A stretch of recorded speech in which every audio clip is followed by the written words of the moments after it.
You're listening to Cat Feeney on ABC Radio Brisbane and Queensland. It's Monday, it's a public holiday, so we thought we'd delve into the big issues of the day. And this one is inspired by some beautiful photographs, holiday snaps that were shared on my social media feed from a friend who has a cat and a dog. And I'm not a pet owner, so I don't really know much about it, but I did notice that this cat and dog seemed to be pretty cosy, seemed to have a relationship that was somewhat at odds with the general idea that I have, at least, that cats and dogs don't get along at all. I wonder if you've got any experience with this. 1300 222 612 is the phone number. But is there any truth to the idea that cats and dogs hate each other? What is the science behind this story? Dr. Lisa Ackerman is a local vet with a special interest in animal behaviour. Lisa, I'm so glad you could find some time to join us this afternoon. Thank you. Do cats and dogs really not get along?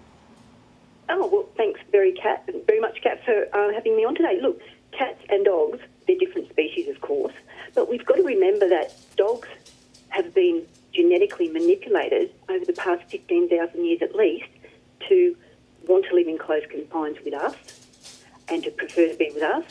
Cats, not so much. And so when we have two competing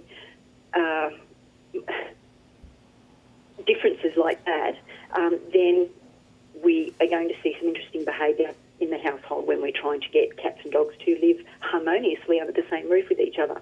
Okay, this is interesting. So, I fess up that this conversation was inspired by a friend who shared a photo of their cat and dog side by side, snuggling on the couch. They looked perfectly content. And I have to say, Lisa, I found that a little surprising. I'm not a pet owner, so I have limited knowledge firsthand, in any case, of life with animals in a domestic sense. But is it rare to see a cat and a dog cohabitating happily? It's not rare, but it's not frequent either, and it depends on a number of factors. So if we consider some interesting findings that a particular recent study had a couple of years ago, they evaluated some relationships between cats and dogs living in the same home, and they found that cats were actually more likely to threaten a dog, and grooming behaviour wasn't so common, but they actually, cats would groom dogs, and they would sit together. But we also have to think about the different attributes that cats and dogs have with respect to their personality and the genetic contribution that actually does have on our animals' personalities, but also whether the dog has a very close relationship with their human. And so that can also affect the motivation of the dog wanting to be with the cat, particularly if they not want to groom the cat but want to chase the cat. But also other things with respect to the status of the cat, whether the cat was an indoor cat or an outdoor cat, that can also affect acceptance on the part of the cat more readily than the dog as well. And, of course, the earlier that we expose cats and dogs together at a younger age, then it's probably more likely that we're going to have a more favourable outcome for harmonious living, if you like. The truth about cats and dogs with Dr. Lisa Ackerman on ABC Radio Brisbane and Queensland this afternoon, 10 minutes to 1. If you have a cat and a dog, or maybe you don't have a cat because you have a dog and you know what happened last time, give me a call. Tell me what your experience has been. 1300 222 612 is the phone number. That's 1300 222 612. Lisa, as you're saying, there are lots of factors that go into whether a cat and a dog can live harmoniously together with a family in a domestic setting. But I was intrigued by your opening assessment of a dog as an animal that's been bred for human friendship, companionship, life with humans, but a cat not so. So it seems like it's the cat that would have the problem with everybody. Is it the cat you have to impress? Well, there's also a genetic component because there are expressions related to a cat's genes that are also related to their personality, and they could have a bold personality or a shy personality. And so we're going to have behaviour that's correlating with that personality and that emotional state in different situations when they might be in the same environment as a dog, which they could perceive as a threat, depending on how often they've seen dogs and their previous experience with dogs. So it's a lot of things. And I would also say that it really does help if the human has already got a set of boundaries and guidelines in place for their dog and teaching their dog basic manners, because then it's going to be a lot easier to divert the dog's attention away from the cat if excitement levels get a little bit high and we think we might have a game of chase that's imminent. And so that's another important factor as well. Predictability, reliability and consistency in the household for all pets. Okay. So, I mean, just the idea of a dog as well as going back to the my rudimentary understanding of basic animal instinct here, but a dog is a pack animal. And I hear from friends who have dogs that you have to integrate a bit of that pack knowledge into your training of a dog. A cat maybe not as a pack animal? I mean, does that play into it as well? To just go to this heart of what you're saying, is there different species that don't necessarily have common foundations from which to draw on if they're trying to develop a relationship? Certainly there's some comparisons and there's some contrast, but really I'd probably steer away from saying pack. I'd probably say social group for both species, because they can live in subgroups and they can actually be fluid with some members leaving and then returning. But of course, the return on the side of cats may take a longer time for that acceptance than, say, with a social group of dogs. Fascinating. And I'm talking just not in the household necessarily, just per se. Yes.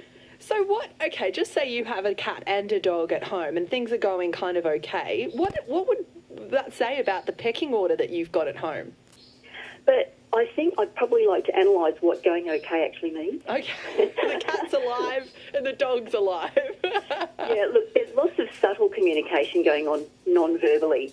And of course, cats and dogs have to communicate with a very complex array of body language clues, and that signifies their emotional state, whether we are actually interpreting that in context for the situation and intervening when we need to, so we're then restoring a neutral environment where we're not having negative emotional mental states on the part of our dog and cat, which is basically a source of conflict and stress for them. And so if we're actually looking at it from that point of view, then I think we will probably drill down that things aren't really as okay as we may have thought. Wow. It's just so interesting. I mean, the way in which human psychology and then mood and atmosphere and the vibe generally has an impact on not just the other human inhabitants of whatever household, but the animal inhabitants as well. Dr. Lisa Ackerman is with you. You're on ABC Radio Brisbane and Queensland. It's 5 minutes to 1, so you're going to get news in 5 minutes. But just briefly, before we get Lisa to sum up for us, Kevin at Springbrook Mountain. Dogs and cats, mate, and everything's going along just fine by the sound of it. Yeah, there's a butcher bird here missing out in something deep. The kookaburras are getting all his tucker. He's complaining. I was given a cat. It was a Russian blue from somebody that was leaving the high-rise building. So I said it. I'll walk away from this bird. And anyway,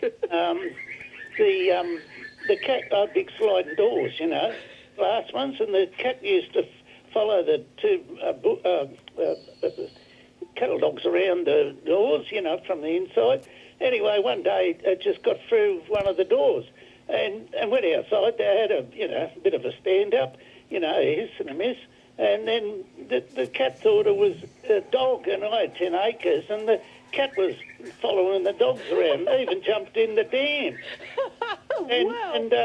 But the trouble is the cat knew how to get in the door with its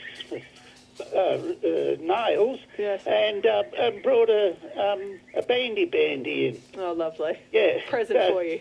Yeah, that was hard not to teach them that. And the dogs were chasing it, because the dogs thought cattle dogs, if it moves, you chase it.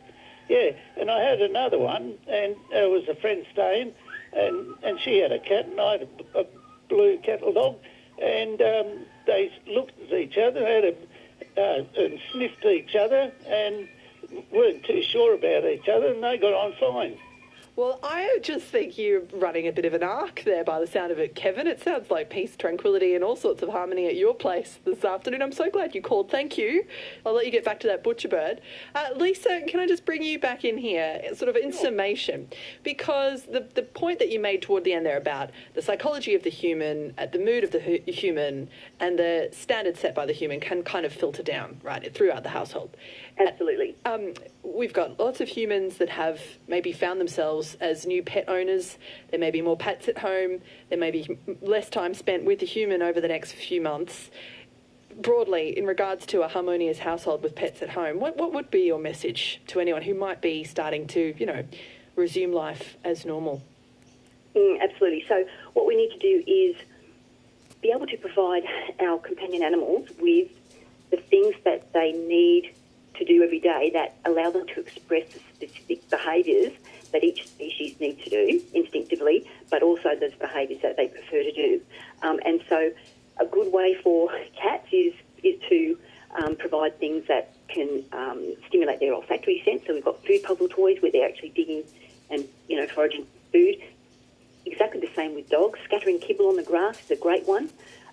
Keeping your empty loo rolls and putting some kibble in there and folding down the ends, that's a great little food puzzle toy for our dogs. But the other things is that, particularly with cats, they do actually need to perform predatory behaviour sequences. And so mimicking play in that respect for cats is really good. And, of course, with respect to dogs, letting them have a great sniff when they're on their walks and providing things that are going to stimulate their noses and keep their noses to the ground when they're at home alone. Lots to think about and a very interesting conversation besides. Lisa, I'm so glad you could join us. Thank you for your time. Very pleased. Thank you so much for having me, Kat. Thank you, Dr. Lisa Ackman on ABC Radio Brisbane and Queensland. Coming up to 1 o'clock, news is ahead. Return home from